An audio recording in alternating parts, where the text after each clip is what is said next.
Akkam jirtu kabajamoota fi jaalatamtoota hordoftoota biiftuu Oroo bakkuma jirtanitti nageenyi keenya kan kabajaatiif kan jaalalaa isin haa ga'u isiniin jenna. Ittaan suuraan oduu sa'a kana qabannee dhiyaannee jirra. Hanga dhuma sagantaa kanaatti nu wajji turaan affeerraa kenna. Kun biiftuu Oroodha. Keessan jajjabeeffadha. Kallattiimaan gara mata duree oduu amma qabadheetti yeroo dabru oduun jalqaba. Kiiloon 4 raafama hamaa keessa galtee jirti jedhamee jira. Rakkoo nageenyaa garaagaraatiin hudhama keessa jiraachuun dubbatamaa jira. Dabalata oduu kanaa qabna isiniin geenna. Oduun inni itti aanu Oromiyaa bakkoota garaagaraatti loltoota mootummaatti fi waraana bilisummaa Oromoo gidduutti deemaa jiru itti fufee jira. Waraanni bilisummaa Oromollee haliillaa bakkoota garaagaraatti raawwateen injifannoo argatuu beeksisee jira. Dabalata isaa qabnaa isiniin geenna. Oduun inni biraa Abbuutii fi mootummaan federaalaa gara wal doorsisuutti yookaan wal akeekkachiisutti seenanii jiru. Dabalata oduu kanallee qabna. Walumaa galatti oduu kanneenii fi kan biroo wajjin guutuu oduu wajjin isin wajjin kan turu ani Bariisoo Ganamooti. Guutuun oduu akka itti aanu kanatti isiniif dhiyaata. Oduun itti aanu kun kiiloon 4 hudhamtee jirti. Raafama hamaa keessa galtee jirti. Muddamsuun hamaan isii mudatee jira jedhama.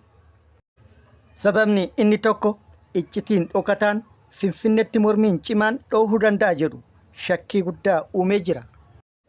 Fincilli guddaan dhohuu danda'a shakkii jedhu kana Ameerikaa fi UK irra deddeebi'uun akeekkachiisaa kan jiran yoo ta'u, mootummaan immoo iccitii kanatti dhaqqabuu dadhabuudhaan kallattiin harkaa badee raafama hamaa keessa galee jedhamee jira. Iccitiin kun immoo Ameerikaa fi UK itti dhaqqabne jedhaa jiraatanis eenyulleefuu ifa akka hin taane beekamee jira. Sababni inni biraatii fi lammaffaan immoo kaaba biyyattiitiin wal qabatee qindoominni kallattii saniin gara faallaa mootummaatiin raawwatamaa jiru mootummaa rifaatuu jala galchee jira. Mootummaa raasee jira. Haala inni hin eeginiin sodaan guddaan itti uumamee jira. Aggaammiin hamaan kaaba irraa itti qophaa'ee jira. Aggaammii kana immoo dursee qolatuudhaaf marii taasisaniin humni guddaan gara Affaaritti akka galu ajajni dabaree jira. Haaluma kanaan humni guddaan galfamaa akka jirus dhagahamee jira. Lolli kaabaa kun ka'e taanaan immoo nuuf balaa guddaadha jechuudhaan jala sararanii jiru. Akkasumas haalli giddugala baay'ee harkaa wal dhahee jira. Haleellaa waraanni bilisummaa Oromoo irratti raawwataa jiru itti cimee jira.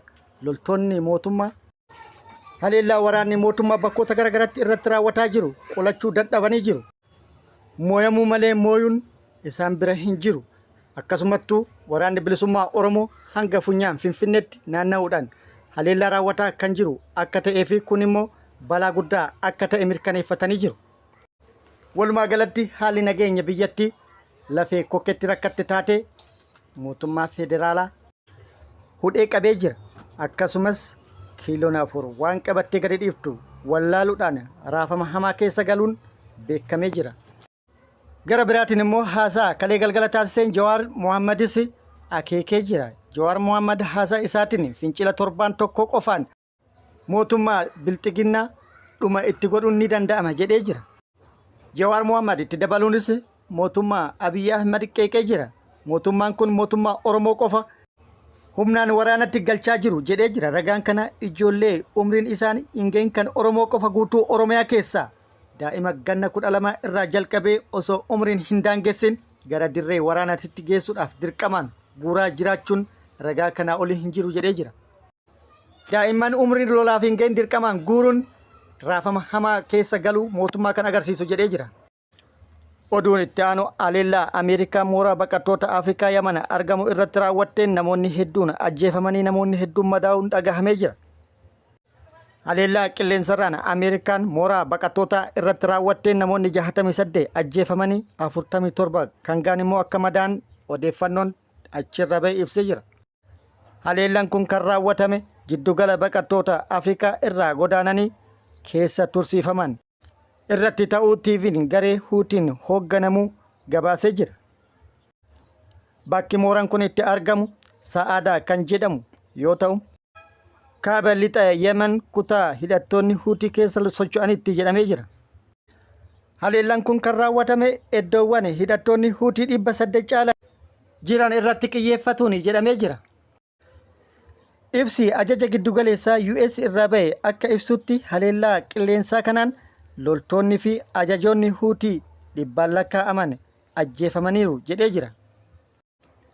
Aangaa'onni Huutii immoo haleellaan kun lubbuu lammiilee nagaa hedduu galaafate jedhanii jiru. miseensotni isaanii keessa muraasnis ajjeefamuu ibsanii jiru. Oduu gara biraatiin immoo lammiileen Itoophiyaa Jibuutii jiraatan rakkoo hamaa keessa jiraatu himanii jiru. Lammiileen Itoophiyaa Jibuutii keessa jiraatan kun gama tokkoon haleellaa namoota nagaa irratti raawwatamuun gama biraatiin immoo ajaja mootummaan daddafaa biyya kootii bahaa jedhuun muddama hamaa keessa gallee jirra yookaan rakkoo hamaaf saaxilamnee jirra jedhanii jiru. Lammiileen kunneen akka jedhanitti waggoota dheeraaf Jibuutii keessa jiraannee jirra. Rakkoon akka kanaatti tasumaan mudata jennee hin yaadne haala hamaa keessa jirra. Namoota nagaa irratti haleellaan raawwatamaa jiru baay'ee yaachisaadha. Mootummaan haleellaa kana akka nurraa dhaabu gaafanna. Akkasumas yeroon akka biyya keessaa baanu nuuf kenname baay'ee gabaabaadha.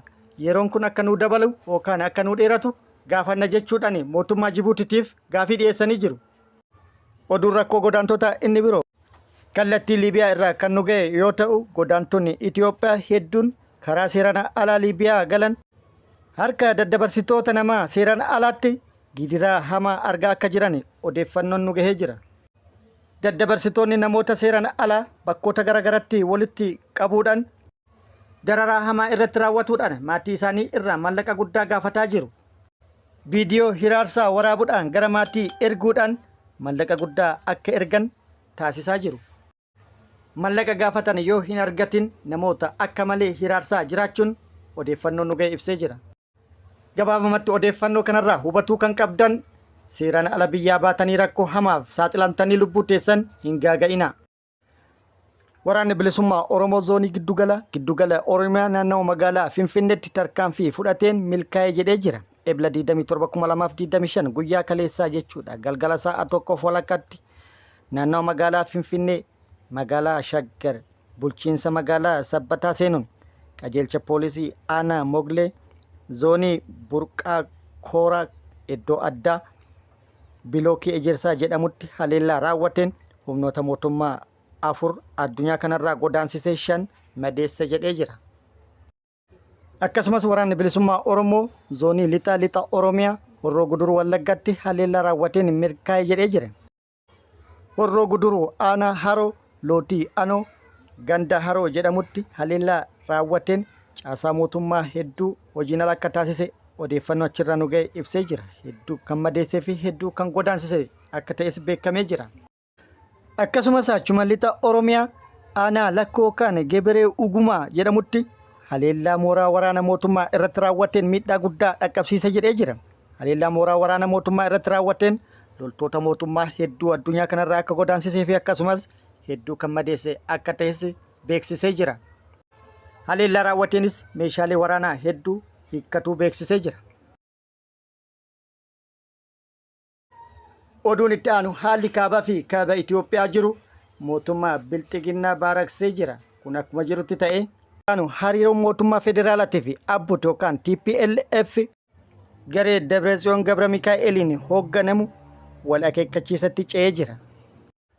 Abbootii yookaan TPLF hayyamni isaa guyyoota muraasa booda yookaan torbaan 2 booda yookaan caamsaa 5 booda kan haqamu akka ta'e boordiin filannoo Itoophiyaa akeekkachiisee jira. Abbootii yookaan TPLF garee Dabretsiyoon Gabra Mikaa'eliin hoogganamu immoo du'ee bada malee tasuma abboot akka haaraatti hin galmaa'u jedhee jira. Akkasumas beekamtiin TPLF yookaan abboot duraanii hin deebi'uuf yoo ta'e balaa hamaa qaba jechuudhaan akeekkachiisee jira. Ejjennoon gama lamaanii calaqqisu kun immoo kan rakkoo gidduu isaanii jiru furuu osoo hin taane kan hammeenya gidduu isaanii jiru cimsu akka ta'e tilmaamamee jira.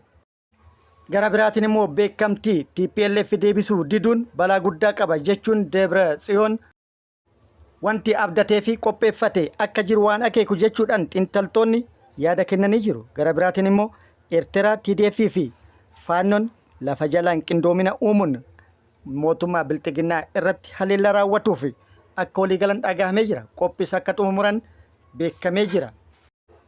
Qophii fi qindoomina jaraa kana kan dhaga'e mootummaan bilxiginnaa baaraguudhaan Oromiyaa guutuu keessatti daa'imman waggaa 12 irraa jalqabee osoo umriin hin daangessin ilma namaa gara dirree waraanaatti geessuuf walitti guuraa kan jiru kanaaf jedhamee jira.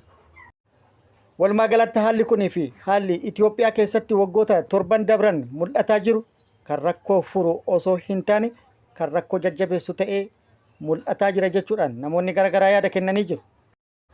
Kabajamoota fi jaalatamtoota hordoftoota biiftuu Oroo oduu namaaf qabanne kana hanga ammaa kana guutuu oduu wajjin isin wajjin kan ture ani Bariisoo Ganamooti. Hanga yeroo itti aanutti deebinee wal agarrutti nageenyi Rabbii isiniif haa baay'atu. Nagatti nuu turan hawwii kennaa nagatti nuu tura.